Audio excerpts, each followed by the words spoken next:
السلام علیکم ورحمۃ اللہ وبرکاتہ۔ عربی کے ایک بہت ہی زیادہ پیچیدہ جو چیپٹر ہے، اس میں سے ایک بہت ہی زیادہ سمجھنے میں دشوار اور پیچیدہ چیپٹر عربی کا عدد معدود یعنی نمبر سسٹم ہے۔ اس لیے کہ نمبرک سسٹم میں یعنی کہ کس اعراب کس لفظ پر، یعنی جب ہم گنتی شروع کریں گے عربی میں، جیسے ہر زبان میں اس کی اپنی ایک گنتی ہے، 1 سے لے کر 10 تک، پھر 100 تک، پھر 1000، پھر لاکھ، پھر کروڑ۔ اسی طریقے سے عربی زبان میں بھی اپنی اس کی گنتی ہے 1 سے لے کر جہاں تک جاتا ہے عدد، لیکن اس کے اعراب کیا ہوں گے، کس اعتبار سے اس کے اعراب لکھے جائیں، اس کے مذکر کے اعراب کیا ہوں گے، مؤنث کے اعراب کیا ہوں گے، یہ سارے کے سارے جو چیزیں ہیں وہ بالکل الگ ہے عربی زبان میں اور دوسرے زبانوں کے مقابلے میں۔ تو اسی لیے بہت زیادہ اہم چیپٹر ہے یہ، اور آپ کو یہ بات بہت اہتمام کے ساتھ سمجھنی پڑے گی کہ کس لفظ پر کون سا اعراب گنتی کے اندر ہم دیں گے۔ اگر ہم کو 15 کہنا ہے عربی زبان میں تو 15 ہم کیسے کہیں گے، کس لفظ پر کون سا اعراب پڑھیں گے۔ اسی طریقے سے اگر ہم کو کہنا ہے 25 کاپی، تو کاپی کو ہم کیسے لکھیں گے، 25 کو ہم عربی میں کیسے لکھیں گے، اس پر ہم کیا اعراب دیں گے۔ ان تمام چیزوں کا جاننا آپ کے لیے بہت ہی زیادہ ضروری ہے۔ اگر آپ یہ نہیں سمجھتے ہیں، اگر عربی سسٹم کو نہیں سمجھتے ہیں، اس کے اعراب کے اس کے قواعد کو نہیں سمجھتے ہیں، تو اس سے پھر یہ نقصان ہوگا کہ آپ عربی میں جہاں پر کہیں تاریخ لکھا ہوگا، یا آپ کو عربی میں کوئی تاریخ لکھنے کہے گا، یا کہیں آپ کو اپنا پیدائش بتانا ہو یا کچھ بھی بتانا ہو، تو آپ نہ عربی میں اس کو پڑھ پائیں گے، نہ ہی آپ اردو میں عربی میں اس کو لکھ پائیں گے۔ جیسے مثال کے طور پر اگر 1998 لکھا ہوا ہے، 1998 لکھا ہوا ہے، تو اس کو ہم عربی میں کیسے پڑھیں گے، یہ ہم پڑھیں گے نمبرنگ سسٹم میں۔ اسی کے ساتھ ساتھ کس لفظ پر ہم کون سا اعراب لگائیں گے جب اس کو ہم عربی میں پڑھیں گے، تو وہ بھی ہم کہاں پڑھیں گے، نمبر سسٹم میں پڑھیں گے۔ تو یہ بہت زیادہ اہم ہے اس کو سمجھنا۔ نمبر سسٹم، عدد نمبر کو کہتے ہیں، عدد گنتی کو کہتے ہیں، جیسے 1 2 3 4 5، یہ سارے کے سارے کیا ہیں، عدد ہیں۔ اور معدود جس کی گنتی کی جاتی ہو اسے معدود کہتے ہیں۔ اور معدود کسے کہتے ہیں، جس کی گنتی کی جاتی ہے۔ جیسے ہم کہتے ہیں 10 آدمی، تو اس میں عدد کیا ہے، 10، کیونکہ 10 گنتی ہے، اور کس کی گنتی کی گئی، آدمی کی گنتی کی گئی، اسی لیے بتایا گیا کہ 10 آدمی، تو پھر آدمی کیا بن جائے گا، معدود بن جائے گا۔ تو عدد اور معدود آپ سمجھ گئے۔ اسی طریقے سے اگر ہم کو کہنا ہو 10 کاپی، تو ہم کاپی کیا بنے گا، کاپی معدود بنے گا اور 10 عدد بنے گا۔ 50 عورتیں، تو 50 جو ہے وہ عدد بنے گا اور عورتیں معدود بنے گی، معبود نہیں، معدود بنے گی۔ تو عدد اور معدود سمجھ گئے۔ اب ہے کہ عربی زبان میں ایک کے لیے تو ہم واحد کا صیغہ استعمال کرتے ہیں۔ اگر ہم کو کہنا ہے ایک آدمی، تو ہم رجلن کہہ دیتے ہیں، نکرہ لگا دیتے، تو نکرہ کا ترجمہ تو ایک ہوتا ہی ہے، تو ایک کا ترجمہ تو ہم کر لیتے ہیں۔ ہم کو اسی طریقے سے 2 کا ترجمہ اگر کرنا ہوتا ہے تو ہم تثنیہ کا صیغہ لے آتے ہیں، تو رجلانی، تو 2 کا ترجمہ ہو گیا۔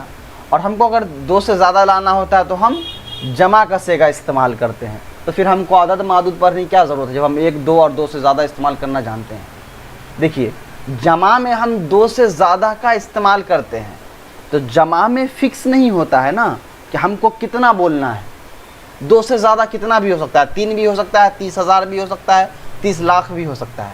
لیکن تب کیا ہوگا اگر ہم کوئی کوانٹیٹی یعنی ہم کوئی عدد بتا دیتے ہیں کہ نہیں 2 سے زیادہ تو ہوگا لیکن ہم کو 5 ہی چاہیے۔ جیسے ہم کو اگر کہنا ہو 1 مرد، تو ہم کہتے ہیں رجلن، 2 مرد کہنا ہوتا ہے تو ہم کہتے ہیں رجلانی۔ اب ہم کو کہنا ہوتا ہے بہت سارے مرد، تو ہم رجالن لے آتے ہیں، جمع لے آتے ہیں۔ تب کیا ہوگا اگر ہم یہ کہیں گے کہ نہیں 4 مرد، تو 4 مرد کے لیے تو عدد ہو گیا نا، اب ہم کو 4 لکھنا پڑے گا۔ تو اس 4 کو ہم کیسے لکھیں گے عربی میں، 4 پر کیا اعراب آئے گا، رجلن پر کیا اعراب آئے گا، دونوں کو ہم کیسے لکھیں گے، وہ ساری کی ساری چیزیں ابھی آپ اس میں پڑھیں گے۔ تو واحد اور تثنیہ کے لیے تو وہی قاعدہ ہے۔ تو ثلاث یعنی 3 سے لے کر کے 10 تک کا قاعدہ ہم فی الحال پڑھیں گے۔ عربی زبان میں 3 سے لے کر 10 تک کے قاعدے الگ ہیں، 11 سے 20 تک کے قاعدے الگ ہیں، پھر 20 سے لے کر 99 تک کے قاعدے الگ ہیں، پھر 10 20 30 40 50 60 70 80 90 100 اس کے قاعدے الگ ہیں، پھر 1000 کے قاعدے الگ ہیں، لاکھ کے قاعدے الگ ہیں۔ تو فی الحال ہم ابھی اس ویڈیو میں